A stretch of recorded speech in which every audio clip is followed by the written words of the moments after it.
Hey guys, I'm Chris Egnoto. You're watching my YouTube channel again, so thanks a lot for that. Now, let me tell you, I'm about to show you this beech nut video.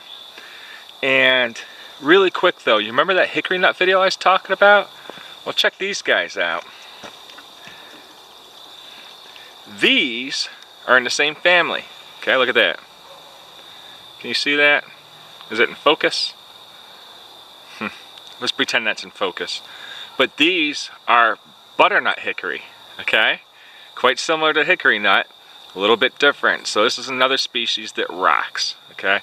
So I'm gonna harvest. There's a ton of these on the ground here, okay? I'm doing a primitive skills workshop, and this is the campsite we get. And there's a ton of these things on the ground and tons of beech nuts, okay? So really cool stuff. I'm happy. Lots of free food, right? Cool. Okay guys, so check this out. This tree here, this is a beech tree. Check out these leaves.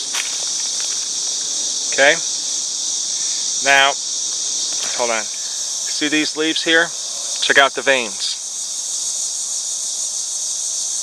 See how they're alternating? Characteristic. Mildly toothed leaves, okay, pointy on the end. A little bit of a diamond shape, maybe a lance shape, a little bit. But those are the characteristic leaves of the beech tree. A very big characteristic is this elephant-like skin, or bark. Looks like elephant skin, okay? Kind of smooth, gray. This is a tree that people love to carve their names and stuff into. Don't do that. How'd you like if someone carved their name on you?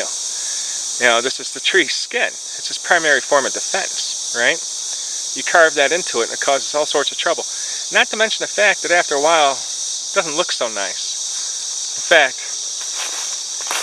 it's very rare these days to find a beech tree that doesn't have a million things written and carved into it, which is rather frustrating. Okay, so when I take kids out to the woods, I teach them, don't do that. Chances are, if you carve your name, okay, on your tree, on some tree, everyone's going to see it, but you're not going to feel the same. Chances are, you wrote down K plus M, stuff like that. What are the odds that you're going to marry the person? Then you'd be walking down there with some other girlfriend 2 years later, and it's like, oh yeah, let's go this way instead. It just gets a little embarrassing. Think of the tree though. Look at this. Look at this bark.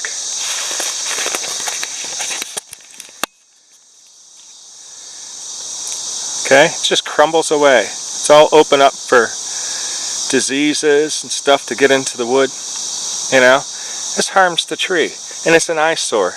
In my opinion, it's actually really ugly looking to be doing that. It's just really lame. Look at that. Almost every beech tree you see is like that. But what I want to tell you is one of the bounties from the beech tree.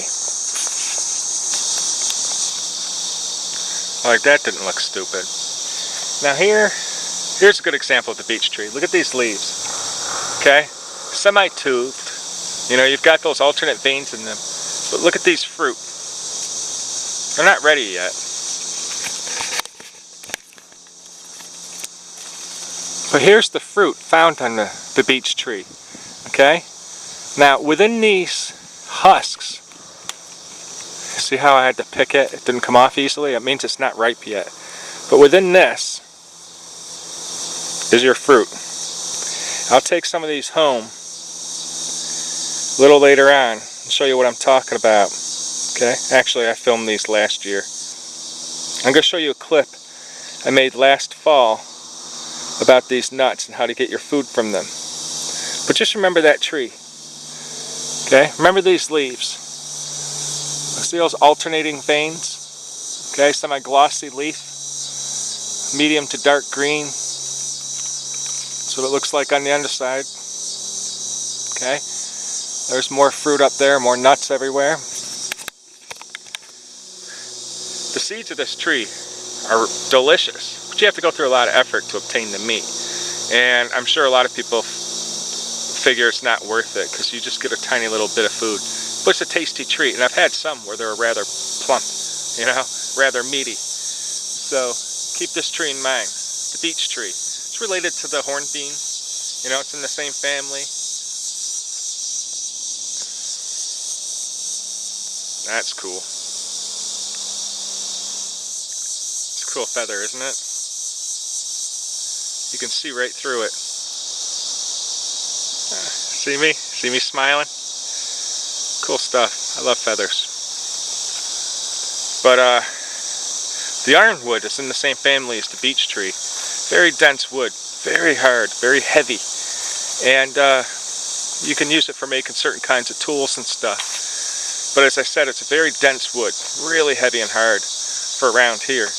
And interestingly enough, when they fall on the ground, those ironwoods, or hornbeam, they rot rather quickly. Interesting.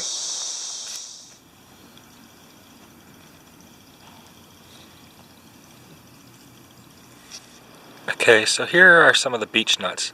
Now, I collected them a couple days ago, and I was lazy. And as you can tell, they've all opened up. So you don't get to see what they look like before they open, but it's still cool that you get to see how that does half the work for you right there if you are lazy and sit on it like I did. So now I'm going to break it open. Oops. You saw how I broke it open, and inside is the little nut.